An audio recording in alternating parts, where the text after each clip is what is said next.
Bonjour les amis, c'est Seb, votre coach sportif passionné de sport. Et vous êtes un homme ou une femme depuis 40 ans, vous voulez perdre du poids, vous voulez avoir une transformation physique, abonne-toi à ma chaîne. Wouh! Aujourd'hui dans cette vidéo, je vais donner mes 2 conseils pour avoir des muscles bien dessinés, bien tracés. Je te dis tout après le jingle. Wouh!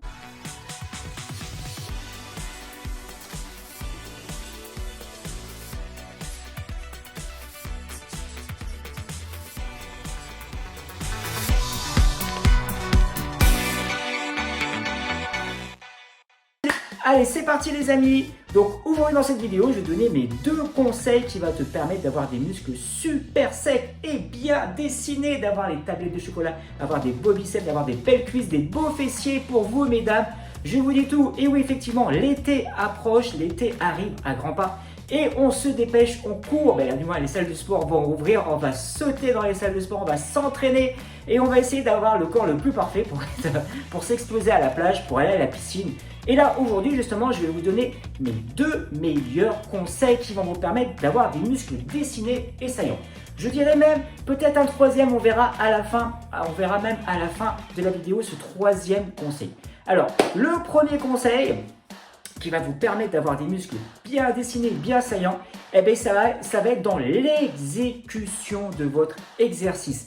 Plus vous allez faire un exercice complet, plus vous allez toucher un maximum de fibres musculaires.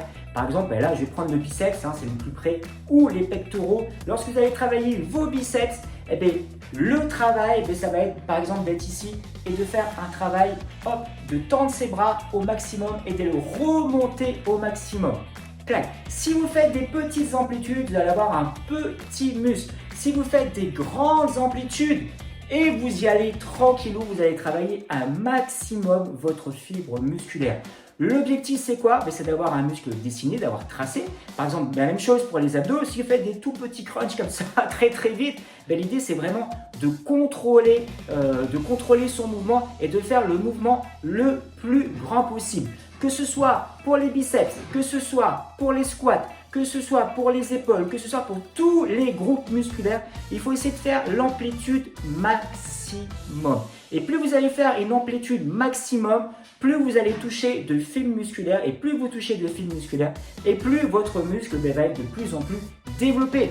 Pour vous mesdames, pareil pour les fessiers, pour travailler votre grand fessier. En général, on se met toujours à genoux sur les avant-bras et on tend la jambe derrière.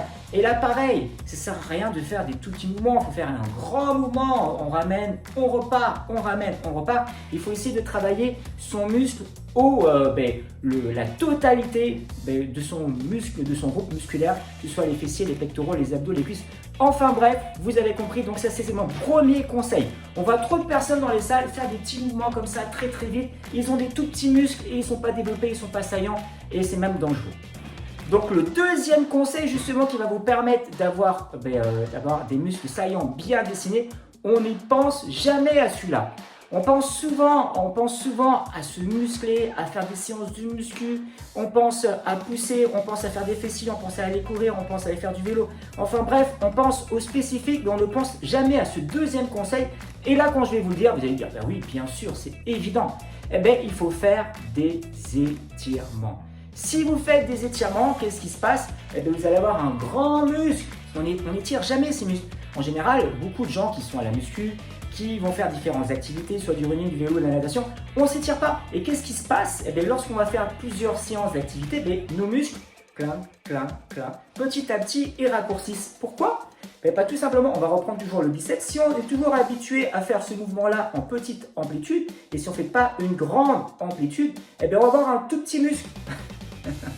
Donc l'idée c'est pas d'avoir un tout petit muscle, l'idée c'est d'avoir un grand biceps par exemple ou d'avoir un beau fessier. Donc le fait de l'étirer au maximum, vous allez agrandir la fibre musculaire et comme vous allez agrandir la fibre musculaire, vous allez aussi agrandir la contraction musculaire.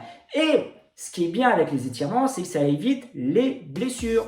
À force d'aller à la salle, à force d'aller courir, faire du vélo ou d'autres activités, si on ne s'étire pas, les muscles petit à petit ils raccourcissent. Et un jour, qu'est-ce qui va se passer? Vous allez faire votre séance de biceps par exemple, ou votre séance de running, ou votre séance de natation. Et comme vous étirez jamais, vous allez tendre le bras au maximum. Et comme petit à petit, vos muscles, vos tendons se raccourcissent, vous allez tendre et là, qu'est-ce qui se passe? Claquage parce que vous avez fait un trop gros mouvement et voilà.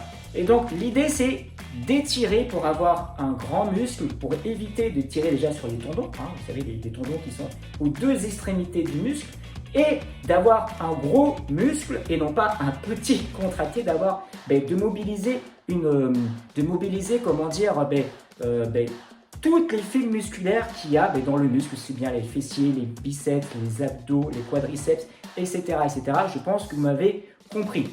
Donc, en faisant des amplitudes, des grandes amplitudes, et à la fin, en faisant des étirements, alors, tout dépend des étirements. Alors, quand on va faire effectivement, quand on fait des séances vraiment très traumatisantes, vraiment des séances de muscu vraiment très dures, et ou d'aller courir pendant des heures et des heures, bon, les étirements, on attend peut-être une heure, ou on le fait le lendemain, ou on attend peut-être une heure ou deux, et on s'étire après. On évite de s'étirer à chaud, sauf si c'est vraiment une petite séance, voilà, vous avez été trottiné, vous avez fait un peu de renforcement musculaire, vous pouvez étirer, vous faites un cours de gym. Mais par contre, si vous faites un cours vraiment de haute intensité, une séance qui est vraiment intense pour vous, attendez une heure ou deux, pensez à vous hydrater et étirez-vous après. Et en faisant forcément une amplitude, une grande amplitude sur chaque mouvement, pour les biceps, pour les fessiers, pour les abdos, pour les quadris, pour les squats, pour les développés couchés, plus votre muscle va être gros, plus vous allez l'étirer, plus vous allez avoir de fibres musculaires. Et en associant les deux, qu'est-ce qui va se passer, les amis? Eh bien, vous allez avoir un beau muscle, vous allez avoir des muscles bien dessinés. Alors, le troisième conseil, oui, forcément, là c'est bonus, je suis obligé de vous en parler, forcément, ça va passer aussi un petit peu par l'alimentation. Hein. Si vous avez beau faire des super bonnes séances de muscu, vous faites des étirements, mais derrière, vous ne faites pas attention à votre alimentation, vos muscles dessinés, ils vont être là, hein, ils seront là, mais il y aura un peu de gras, il y aura un petit peu de gras par-dessus votre muscle. Donc le troisième conseil aussi, ça va passer par l'alimentation. Mais bon, si vous respectez déjà le premier conseil, grande amplitude et étirement, un peu d'alimentation et vous allez voir, vous allez être prêt pour cet été pour aller à la plage. Voilà les amis, j'espère que ça vous a plu et moi je vous dis à bientôt pour une prochaine vidéo. Yep.